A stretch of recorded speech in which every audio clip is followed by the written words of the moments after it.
अस्सलाम वालेकुम, कैसे हैं आप सब। चिकन पकोड़े की रेसिपी आज आप लोग के साथ शेयर करूंगी। बहुत ही मज़े के डिफरेंट से पकोड़े होते हैं, ऊपर से क्रिस्पी और अंदर से बड़े जूसी होते हैं। छोटे बड़े सभी बहुत शौक से इसको खाते हैं, तो ज़रूर ट्राई करिएगा। स्टार्ट कर लेते हैं रेसिपी को।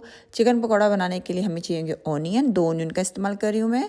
और यहाँ पे देखिए फ्रेश हरा धनिया मेरे पास, ये थोड़ा सा ज़्यादा डलता है इन पकौड़ों में, तो अपने ज़्यादा ही डालना है। और चिकन ले लेंगे, हमारे पास बोनलेस चिकन है, इसको इस तरह मैंने पतला पतला काट लिया ताकि जब हम इसको फ्राई करें तो जल्दी से फ्राई हो जाए और कच्चा ना रहे हमारा चिकन। और मसालों में हम इसमें डालेंगे चाट मसाला, कुटा हुआ ज़ीरा, कुटा हुआ धनिया, कुटी हुई लाल मिर्च, और यहाँ पे देखिए मिर्च पाउडर है मेरे पास, ये भी डालेंगे। ये पकोड़े ज़रा स्पाइसी अच्छे लगते हैं, इसलिए आपने स्पाइसी ही इनको बनाना है।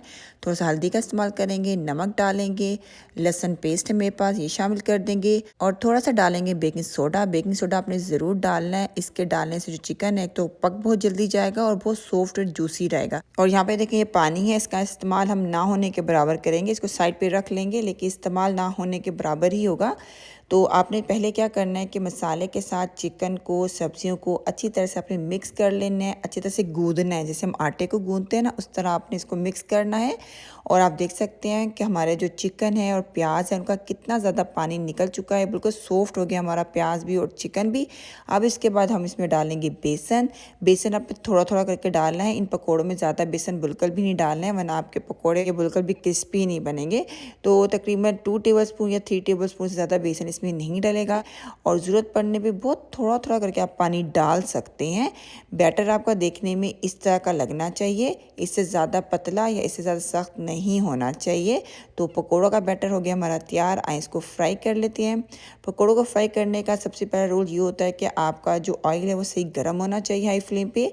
और जब ऑयल आपका गर्म हो जाए तो आपने फ्लेम को मीडियम कर देना है। मीडियम फ्लेम पे फिर आपने अपने पकौड़ों को पकाना है।